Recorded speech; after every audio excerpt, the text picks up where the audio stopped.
Hey, what's up guys, and welcome back to the wonderful world of Rux. It is I, your boy, the Ruxman, coming at you today with another BAM! Unboxing. Today we're going to be looking at the Xbox One Elite Wireless Controller. Let's get right into it.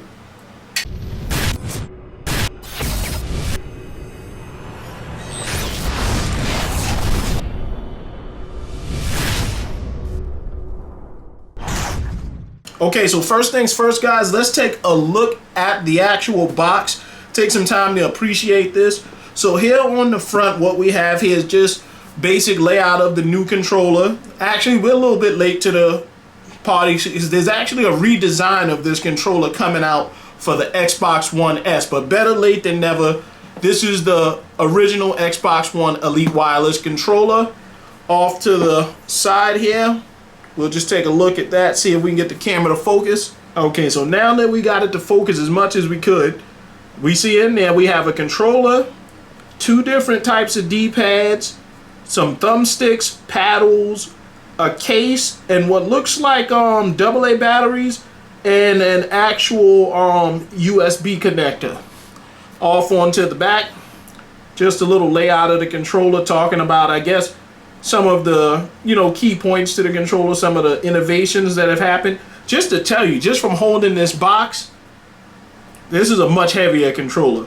And off to the side, they show you the back with the actual paddles for the controller. Let's jump right into it, guys, and break the seal. Take the old trusty X-Acto knife, surgical precision. We cut right into the patient. There we go. There we go.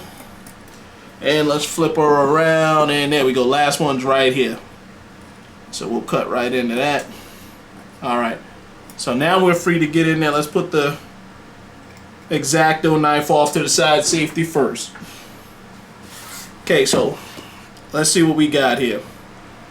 Oh, look at that. That's pretty cool. They put the little green right there, the big Xbox color right there. That was really awesome. That was nice to see, actually, how the attention to detail. Now this box is a sturdy box. Okay, and we have the case here. Looks like all the contents are gonna be inside of this little case that has the Xbox logo on the front. It's actually, the little logo's raised up a little bit. I don't know if they're using some type of rubber or whatnot to get that logo raised, but this is pretty cool and pretty awesome. Case is really sturdy.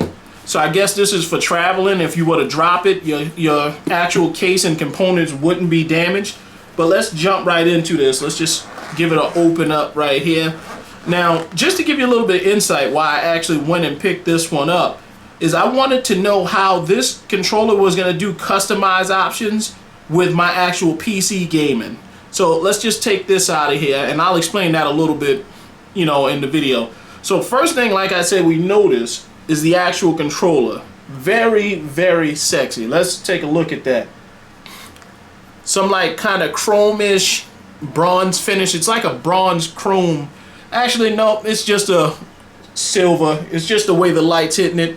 Makes it look kind of bronze chrome kind of look. I don't know what you would call it, but man, this controller feels really good.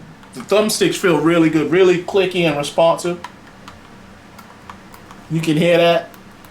These paddles feel interestingly nice, and everything just feels really nice. They really did a serious refinement on this, and just in reference to the first Xbox One controller, where these buttons, when we first started playing Xbox One coming from 360, got on our nerves. This one feels a lot better. It feels a lot better. You can definitely tell it's made out of better stuff.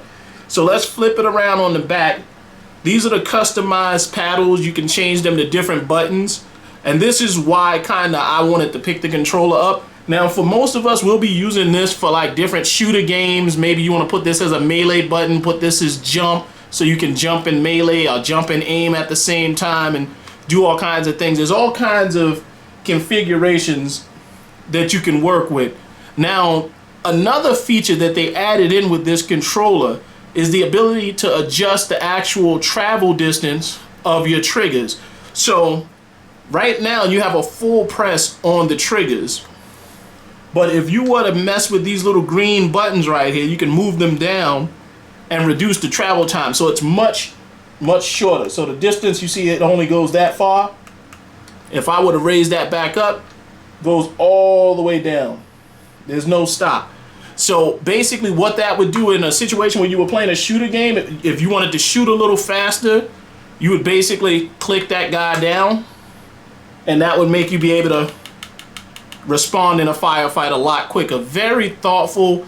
Let's check the back out. No included batteries inside of the controller. That's normally the case. They normally wouldn't do that just in case of corrosion or the batteries getting messed up. But let's put this off to the side and see what else is in here.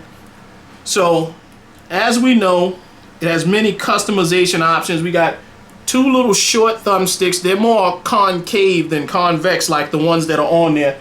Now when I say concave, what I mean is the top of the actual thumbstick is rounded more like a mushroom, whereas the standard thumbstick that's on there is kind of sunk in. It has like a little dip in it. And I'm guessing, let's see how these work actually. So it looks like, oh, that's nice. So look, check that out. It's like a little magnet holds it on there, and you can hear it click when it goes back on. So very simple to take them off and put them on. I'm not a fan of this this mushroom style convex controller. I think I'd like these a little better. But let's see, they got some other ones in here. Let's toy around with these a bit. So we got the other ones. These are same ones like that are actually on the controller, the convex style, but just a little taller in height. And I'm guessing, just like in any other thing, it's going to be for like first-person shooters. You'll probably get a lot better aim and precision, you know, by using the higher thumbstick. Right now, for me, it feels a little awkward, but maybe over time it will feel better. But I've just gotten so used to using just the standard height that I'd probably stay away from those for a little bit until I get really into the controller. Outside of that, one other thing they have in here is another D-pad. That's the standard D-pad that's normally on our original Xbox One controllers. Right now they have some special D-pad on there right now, and this actually feels really, really good. I don't know if I would want to go back to the standard one. That one feels so nice. And just like anything else, it's all rubberized, so you could just put it on there. This one feels nice as well, but that other one, the one that they include with the controller, really, really feels nice, guys. The only way to explain it, man, you'd have to feel it. It feels really, really, really nice.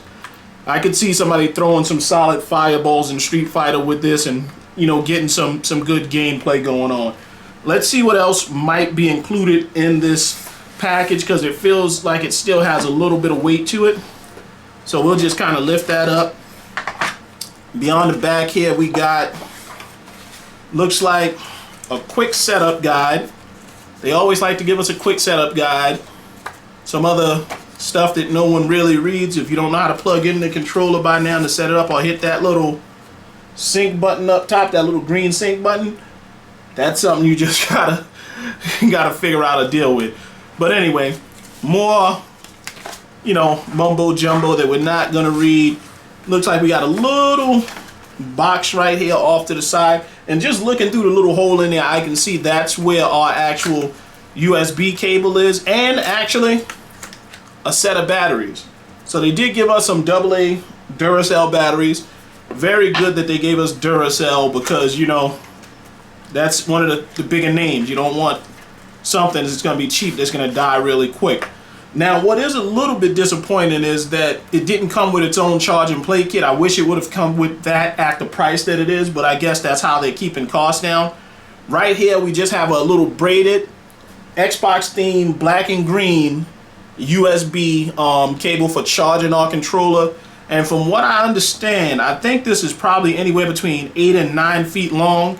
The length of the cable is pretty long. You can't really see on here, but I'm unraveling it. Yeah, don't worry about it. It's a long cable.